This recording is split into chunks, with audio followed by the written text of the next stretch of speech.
আসসালামু আলাইকুম দর্শক, স্বাগত জানাচ্ছি আরটিভির সকালের সংবাদে। আপনাদের সঙ্গে আছে আমি ফারি ফাতিমা। দীর্ঘ অপেক্ষার পর পরীক্ষামূলক যাত্রা শেষে যমুনা রেল সেতুতে চালু হচ্ছে যাত্রীবাহী ট্রেন।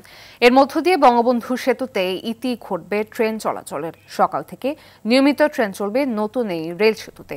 রাজশাহী থেকে ছেড়ে আসা সিল্ক সিটি এক্সপ্রেস ট্রেনটি প্রথম পাড়ি দিবে নবনির্মিত এই সেতু দিয়ে। প্রকল্প পরিচালক আল ফাত্তাহ মোহাম্মদ মাসুদুর রহমান জানান, সকাল 10টার দিকে ওই ট্রেন যমুনা রেল সেতু অতিক্রম করার কথা রয়েছে। 4.8 কিলোমিটার দীর্ঘ যমুনা রেল সেতুতে দুটি লাইন থাকলেও প্রথমে একটি লাইন দিয়েই উভয় দিকে ট্রেন চলাচল করবে। তবে আগামী 18 ফেব্রুয়ারি আনুষ্ঠানিকভাবে উদ্বোধনের পর দুই লাইনে ট্রেন চলাচল শুরু হবে। দুই পারেই শিফটিং এর কাজ চলবে, যার কারণে পুরান ব্রিজের লাইন আপাতত বন্ধ হচ্ছে।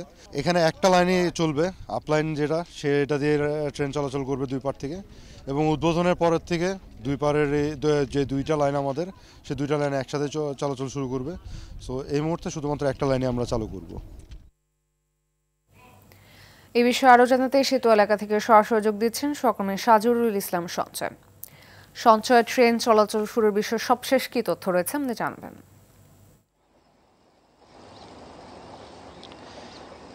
আপনি যেমনটি বলছিলেন, উত্তরাঞ্চলের সাথে ঢাকার যে রেল যোগাযোগ, সেই রেল যোগাযোগে কিন্তু নতুন মাত্রা যোগ হচ্ছে আজকে এই যমুনা রেল সেতুতে যাত্রীবাহী ট্রেন চলাচলের মধ্য দিয়ে। আমরা যতটুকু জানতে পেরেছি, আজকে ঠিক 10:30টার দিকে কিন্তু রাজশাহী থেকে ঢাকা অভিমুখে যে সিল্ক সিটি এক্সপ্রেস ট্রেনটি ছেড়ে এসছে যাত্রীবাহী, সেই ট্রেনটি কিন্তু যমুনা সেতু অতিক্রম করার মধ্য দিয়ে প্রথম যে এই সেতুতে যাত্রীবাহী ট্রেন চলাচল সেটি শুরু হচ্ছে। আমরা যতটুকু জানতে পেরেছি, আজ থেকে কিন্তু উত্তরাঞ্চল এবং ঢাকার যে রেল যোগাযোগ সেটি সম্পূর্ণই যমুনা রেল সেতু দিয়ে চলাচল করবে। এবং আজকে থেকে কিন্তু যে যমুনা সড়ক সেতুটি রয়েছে, যেটির সাথে একটি রেল সেতু সংযুক্ত ছিল, সেই সেতুতে কিন্তু রেল চলাচল আজ থেকে বন্ধ হয়ে যাচ্ছে।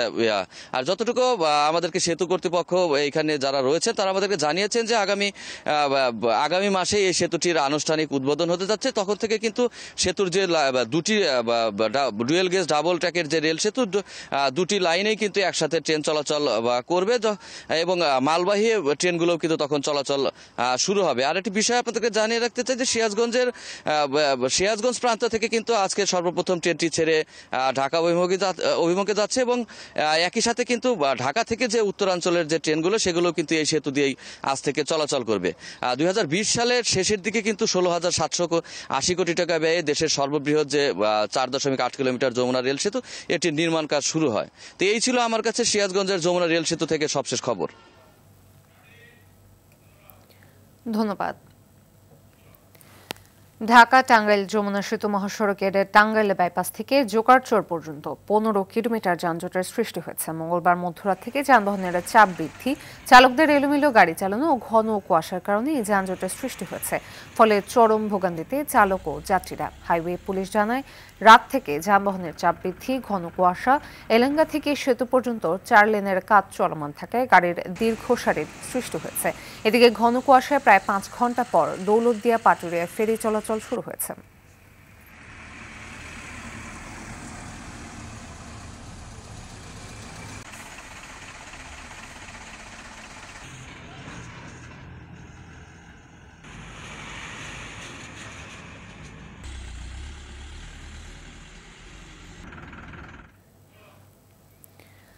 দেশব্যাপী চলা ডেভিল হান্ট অপারেশন কার্যক্রম অভিযানে গেল 24 ঘন্টায় ঢাকা ও সাভারে বিভিন্ন স্থানে অভিযান চালিয়ে আওয়ামী লীগ ও অঙ্গ সংগঠনের 13 জনকে গ্রেপ্তার করেছে সাভার মডেল থানা পুলিশ। রাতে সাভার মডেল থানায় আয়োজিত সংবাদ সম্মেলনে এ তথ্য জানায় সাভার সার্কেল মোহাম্মদ শাহিনুর কবির। তিনি জানান, আটক সবাই বৈষম্য বিরোধী আন্দোলনে শহীদ ও আহতদের পরিবারের করা বিভিন্ন মামলার আসামি। এছাড়া তাদের বিরুদ্ধে সাভারের শান্ত পরিস্থিতি অশান্ত করা এবং আওয়ামী ফ্যাসিবাদের দোসর হিসেবে নানা ধরনের অপকর্মে লিপ্ত হওয়ার অভিযোগ রয়েছে। পুলিশ সদর দপ্তর থেকে দেয়া তথ্য অনুযায়ী এ নিয়ে বিশেষ এই অভিযানে শনিবার থেকে মঙ্গলবার পর্যন্ত 2258 জনকে গ্রেপ্তার করা হয়েছে।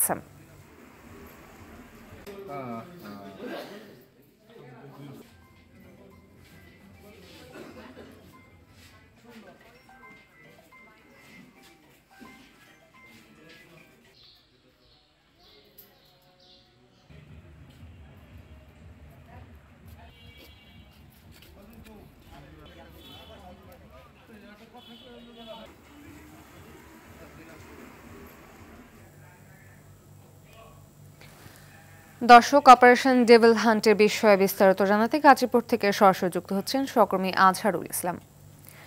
আজহার, আমাদের জানাবেন যে যৌথ বাহিনীর অভিযানে এখন পর্যন্ত কতজনকে আটক করা হয়েছে, আর সেই সঙ্গে যুক্ত করবেন যে নতুন করে কোথায় কোথায় অভিযান হতে পারে।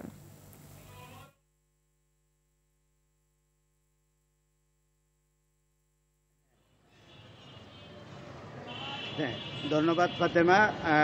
গত 3 দিন ধরে গাজীপুরে কিন্তু সাঁড়াশি অভিযানে এই পর্যন্ত 301 জন ডেভিল হান্টে ধরা পড়েছে যৌথ বাহিনীর হাতে। তারা আওয়ামী লীগের বিভিন্ন পর্যায়ের নেতাকর্মী, বড় ধরনের কোনো নেতাকর্মী কিন্তু ধরা পড়ে নাই। তারা বিভিন্ন অপরাধের সাথে জড়িত থাকার কারণে কিন্তু তাদেরকে যৌথ বাহিনী গ্রেপ্তার করেছে।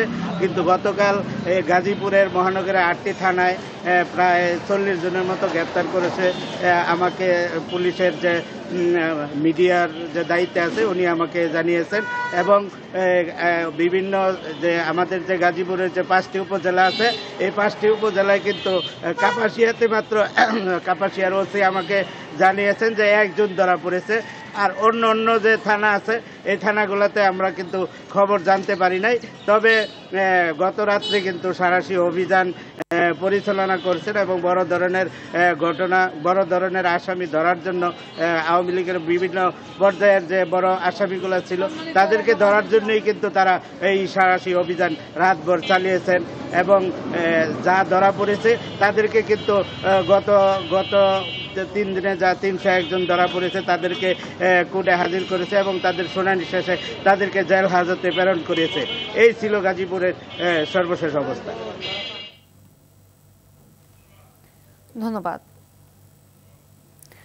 আজ প্রকাশ করা হবে জুলাই আন্দোলন নিয়ে জাতিসংঘের তদন্ত প্রতিবেদন। বাংলাদেশ সময় দুপুর 2:30টায় জেনেভার প্যালেই দে নাসিওনে সংবাদ সম্মেলন করে এই বিষয়ে রিপোর্ট প্রকাশ করবে জাতিসংঘের মানবাধিকার বিষয়ক হাই কমিশন। সংবাদ সম্মেলনে জাতিসংঘের মানবাধিকার বিষয়ক হাই কমিশনার ভলকার তুর্ক উদ্বোধনী বক্তব্য দেবেন। এছাড়া প্যানেল আলোচক হিসেবে থাকবেন এশিয়া প্যাসিফিক বিভাগের প্রধান রবি মাঙ্গোভেন এবং জাতিসংঘের মুখপাত্র রাবিন শামদাসানি। দক্ষিণ এশিয়ার বিভিন্ন দেশে মানবাধিকার লঙ্ঘন তদন্তে জাতিসংঘ ফ্যাক্ট ফাইন্ডিং মিশন গঠনের নজির ছিল, তবে বাংলাদেশের ক্ষেত্রে এটি প্রথম। আজ থেকে দেশব্যাপী সমাবেশ শুরু করছে বিএনপি। নিত্যপণ্যের দাম সহনীয় রাখা, আইনশৃঙ্খলা পরিস্থিতির উন্নতি ঘটানো, নির্বাচনের রোডম্যাপের ঘোষণা ও ফ্যাসিবাদীদের নানা ষড়যন্ত্র মোকাবিলার দাবিতে এই সমাবেশ অনুষ্ঠিত হবে। দলটির পক্ষ থেকে জানায়, খুলনায় দলের স্থায়ী কমিটির সদস্য মেজর হাফিজ উদ্দিন আহমেদ বীর বিক্রম, লালমনিরহাটের স্থায়ী কমিটির সদস্য গয়েশ্বর চন্দ্র রায়, সিরাজগঞ্জের স্থায়ী কমিটির সদস্য নজরুল ইসলাম খান, ব্রাহ্মণবাড়িয়ায় দলের ভাইস চেয়ারম্যান বরকতুল্লাহ বুলু, সুনামগঞ্জে বিএনপি চেয়ারপারসনের উপদেষ্টা আরিফুল হক চৌধুরী, পটুয়াখালীতে চেয়ারপারসনের উপদেষ্টা অ্যাডভোকেট সৈয়দ মোয়াজ্জেম হোসেন আলাল সমাবেশে যোগ দেবেন।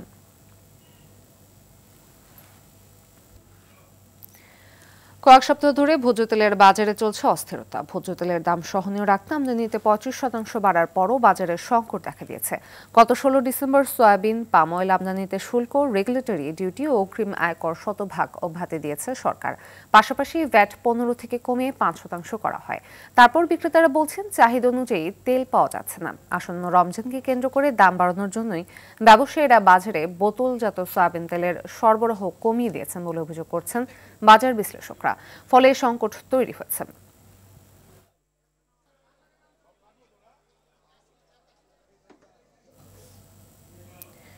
দর্শক, এই মুহূর্তে কারওয়ান বাজারে রয়েছেন সহকর্মী দীপ্ত চন্দ্রপাল, সরাসরি যুক্ত হচ্ছে সেখানে। দীপ্ত, আপনি জানাবেন যে সয়াবিন তেলের আমদানি পর্যাপ্ত থাকার পরও বাজারে সংকট কেন দেখা দিয়েছে, আর ব্যবসায়ীরা কি বলছেন? ফাতেমা, প্রতি বছরের ন্যায় কিন্তু এবছরও আমরা দেখলাম যে রমজানের আগে যে সয়াবিন তেলের যে চাহিদাটা বেড়ে যায় এবং সেই চাহিদা অনুযায়ী বাজারে তেল পাওয়া যাচ্ছে না। মূলত এখানে বিক্রেতারা যেই বিষয়টি বলছে যে দাম বাড়ানোর একটি পায়তারা করছে আসলে মিল মালিকরা, তারা দাম বাড়ানোর জন্যই এই বাজারে সরবরাহ কমিয়ে দিয়েছে। আমরা একটু যদি বলি, গত বছরও যেমনটি রমজানের আগে এক দফা দাম বাড়ানো, ভ্যাট প্রত্যাহার করা সহ করা হয়েছিল। এবছরও কিন্তু আমরা দেখেছি যে ভ্যাট প্রত্যাহার করা হয়েছে, শুল্ক কমানো হয়েছে, পাশাপাশি এক দফা দামও বাড়ানো হয়েছে। তারপরেও কিন্তু বাজারে তেলের সংকটটি রয়ে যায়। আমরা বিক্রেতাদের সঙ্গে কথা বলেছি, তারা যেটি জানিয়েছেন মিল মালিকরা তাদেরকে তেল দিচ্ছে না। আজকে এখন পর্যন্ত বাজারে কোনো তেল, নতুন যে তেল ঢুকে নেই তারা যেটি বলছে। আর বিশেষ করে যে কিছু কিছু মিল মালিকরা তেলের সঙ্গে আটা, পোলার চাল, সয়াবিন, সরিষার তেল সহ বিভিন্ন পণ্য আসলে ধরিয়ে দিচ্ছে এবং সেই পণ্যগুলো আসলে ভোক্তাদের মাঝে তাদেরকে বিক্রি করতে হচ্ছে। আসলে তেলের সাথে কোনো দোকানদার পোলার চাল কিংবা সরিষার তেল নিতে বাধ্য করছে, কারণ যেহেতু এগুলো তাদেরকে কোম্পানি দিয়ে দিচ্ছে। আর আরেকটি বিষয় বলে রাখি, কারণ বাজার বা পাইকারি বাজার বা সুপার শপগুলোতে তেল পাওয়া গেলেও পাড়া মহল্লা থেকে কিন্তু 5 লিটার যে সয়াবিন তেল রয়েছে সেটি কিন্তু দেখা মিলছে না। ভোক্তারা কিন্তু অভিযোগ করছে আসলে রমজানকে সামনে রেখে যে সিন্ডিকেটটি গড়ে উঠেছে, সেই সিন্ডিকেট না ভাঙতে পারলে রমজান আজ সামনে, আর কিছুদিন পরে 2 দিন পরে শবে বরাত, তারপর কিছুদিন পরে রমজান, সে সময় কিন্তু আরও ঘাটতিতে পড়তে হবে। তো সরকারকে বাজার মনিটরিং এবং মিল মালিকদের দৌরাত্ম্য কমাতে কঠোর পদক্ষেপ নেওয়ার অনুরোধ করেছে। তো মালিয়া এই ছিল, ফাতেমা এই ছিল আমার কাছে কারণ বাজার থেকে সবশেষ তথ্য। ফাতেমা, ধন্যবাদ।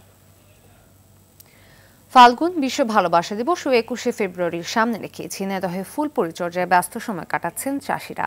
এ সময় ফুলের চাহিদা কয়েক গুণ বেড়ে যাওয়ায় লাভও হয় বেশ। তাই ভালো মানের ফুল উৎপাদনে তোড়জোড় চলছে চাষিদের মাঝে। আর এ বিষয়ে সব ধরনের পরামর্শ ও সহায়তা দিচ্ছে স্থানীয় কৃষি বিভাগ। ঝিনাইদহ প্রতিনিধি শিপ্লুজামানের তথ্যচিত্র আরও জানাচ্ছেন নুসরাত জাহান সিন্থি।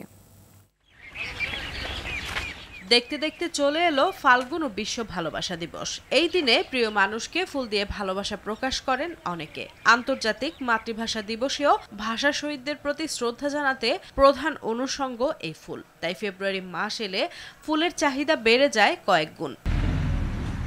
দিবস দুটি ঘিরে ঝিনাইদহ সদর, কালীগঞ্জ সহ বিভিন্ন উপজেলায় ফুলের বাগানগুলোতে চলছে ব্যাপক তোড়জোড়। চাষিরা দিনরাত ফুল পরিচর্যায় ব্যস্ত সময় পার করছেন। আমাদের 14 ফেব্রুয়ারি, 21শে ফেব্রুয়ারি আমরা সুন্দর দামটা উচিত মূল্য পাবো। এই পরিচর্যা করছি, এর জন্য আমরা কিছু লাভবান হব। ফুলে মনে করেন সার দিলে তো সেচ দিতে হবে 1 সপ্তাহের ভিতরে, 15 দিন কি 20 দিন পরে এই ফুলটা বিক্রি করা যাবে ভালো। 21শে ফেব্রুয়ারি আসলে সেটা 200, 250, 300, 400 টাকা পর্যন্ত বিক্রি করি। চলতি মৌসুমে জেলার 255 হেক্টর জমিতে গাঁদা, রজনীগন্ধা, গ্লাডিওলাস সহ বিভিন্ন প্রজাতির ফুল আবাদ হয়েছে।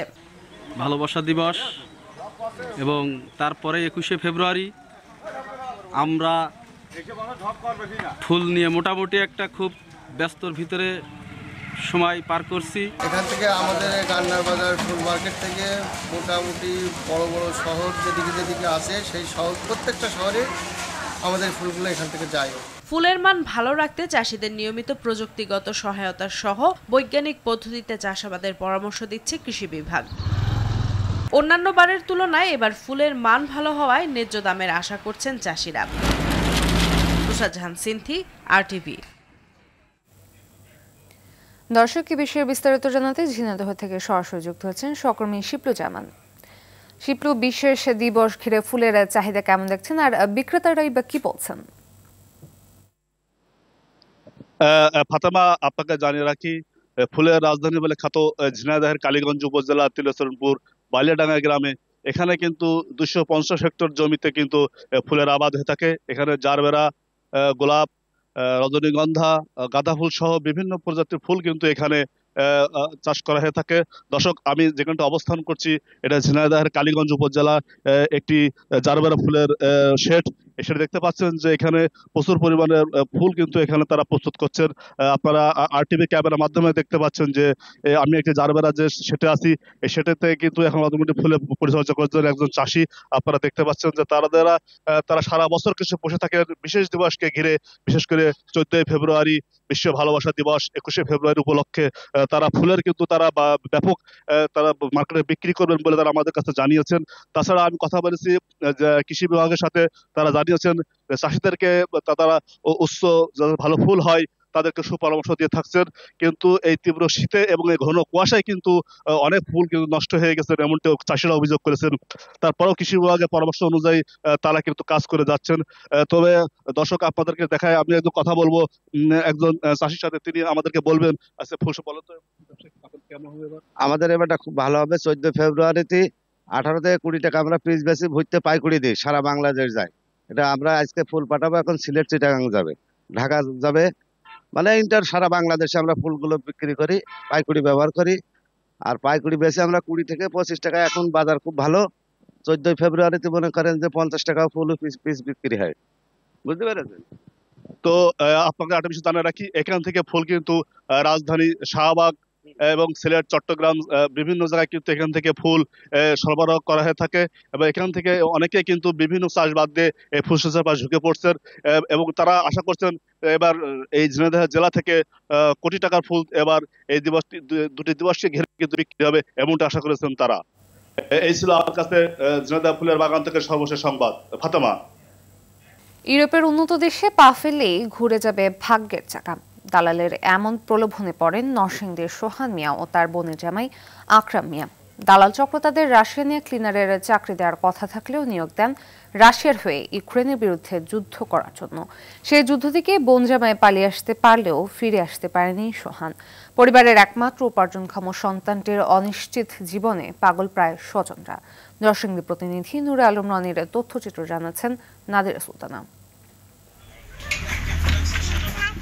1.5 বছরের ফারহান জানে না তার বাবা এখন জীবন মৃত্যুর সন্ধিক্ষণে লড়ছেন। নরসিংদীর পলাশ উপজেলার ইছাখালী গ্রামের সোহান মিয়া ভাগ্যের চাকা ঘোরাতে গেল বছর 22 ডিসেম্বর ছোট বোন জামাই আকরাম হোসেনকে সঙ্গে নিয়ে রাশিয়া পাড়ি জমান। স্বপ্ন ছিল আয় করে পরিবারের দুর্দশা দূর করবেন, কিন্তু দালালের খপ্পরে পড়ে এখন রাশিয়ার হয়ে যুদ্ধ করছেন তিনি। এজন্য দেয়া হয় প্রশিক্ষণও। এর মধ্যে আকরাম পালিয়ে আসতে পারলেও ফিরে আসতে পারেনি সোহান। আমাকে বিভিন্ন ধরনের ব্ল্যাকমেল করা হয় যে আমাকে মেরে ফেলবে বা সাগরে ভাসিয়ে দেবে, গুলি করা হবে। আর আমিও যদি দেশে আসতে চাই তাকে 2.5 লক্ষ টাকা দিতে হবে। রেল স্টেশন ছিল, ওইখানে নিয়ে দিয়ে আসে, তারপরে ওইখান থেকে আমি পলায়ে যাই আর কি। সোহানকে ফিরিয়ে আনতে এরই মধ্যে 2.5 লাখ টাকাও দেন স্বজনরা। একমাত্র উপার্জনক্ষম ব্যক্তির অনিশ্চিত জীবনে দুশ্চিন্তায় তারা। এতদিন পরে ওনার কাছে উনি আমার বলতেছে আমার তো কিছুই করতেছে না, তোমরা কি টাকা পয়সা দিয়ে এসছো, আমি তো মারা যাচ্ছে একবারে। যদি আমি মারা যাই তাহলে আমার সেবেটার কি হবে? তুমি দেখো আমার বাবাও নাই, আমার কোনো ভাইও না, আমার কেউ নেই দুনিয়ার মধ্যে, আমার সেবেটা একবার এতিম হয়ে যাবে। বললাম মা তুমি আমার প্রাণটা ভিক্ষা দাও, তুমি আমারে বাঁচাও। একমাত্র ভরণ পোষণের ক্ষমতা হ্যার। এখন ফ্যামিলি সবসময় হেজিটেশন থাকে এর জন্য যে আজকাল যদি কিছু হয় তাহলে ফ্যামিলির কি অবস্থা হবে, একটা বাচ্চা আছে। এদিকে সোহানকে ফিরিয়ে আনা সহ তার পরিবারের পাশে থাকার কথা জানান উপজেলা নির্বাহী কর্মকর্তা। আমরা চেষ্টা করব যে যুদ্ধে যাকে ব্যবহার করা হচ্ছে মিনিস্ট্রির মাধ্যমে তাকে ফেরত আনা সম্ভব। ওনারা যদি আমাদের এখানে একটা আবেদন করে বা মানে রিটেন কোনো ফরম্যাট যদি থাকে সেটার মাধ্যমে অবশ্যই আমরা এটা সরকারের নলেজে নিয়ে আসব। সোহানকে মৃত্যুর মুখে ঠেলে দেয়া দালালদের কঠোর শাস্তি নিশ্চিত করবে সরকার, এমনটাই প্রত্যাশা ভুক্তভোগীদের। নাদিরা সুলতানা, RTV।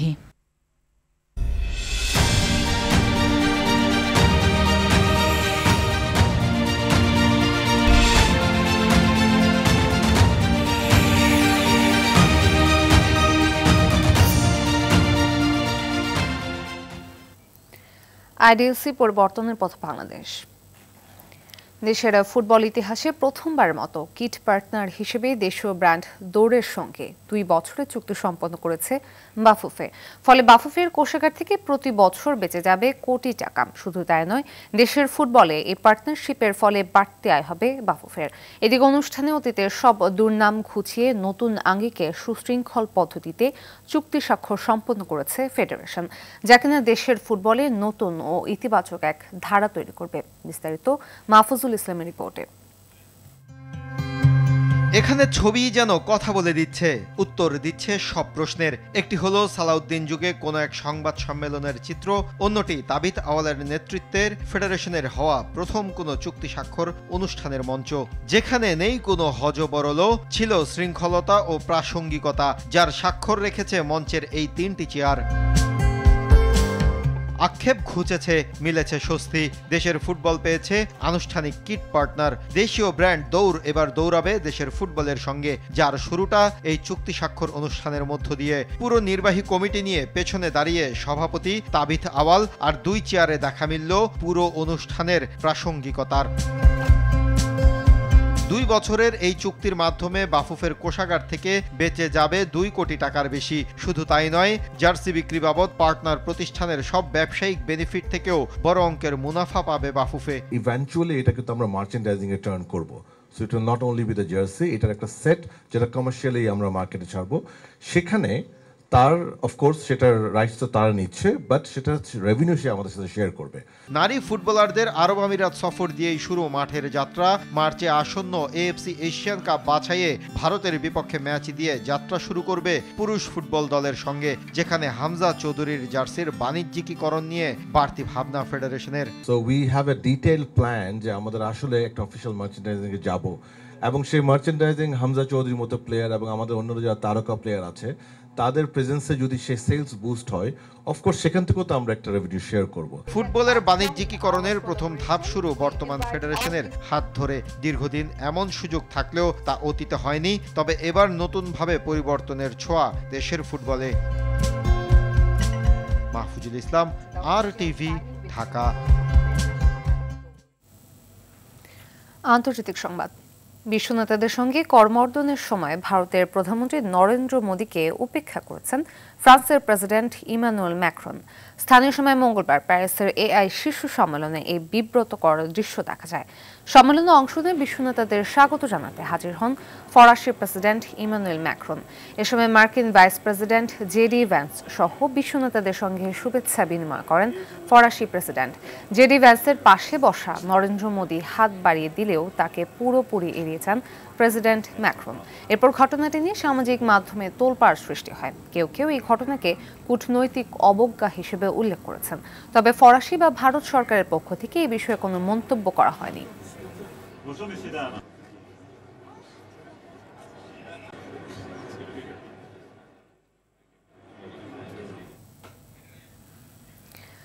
ফিলিস্তিনের গাজার বাসিন্দাদের তাড়িয়ে উপত্যকা দখলের বিতর্কিত পরিকল্পনার মধ্যে জর্ডানের বাদশাহ আবদুল্লাহর সঙ্গে বৈঠক করেছেন যুক্তরাষ্ট্রের প্রেসিডেন্ট ডোনাল্ড ট্রাম্প।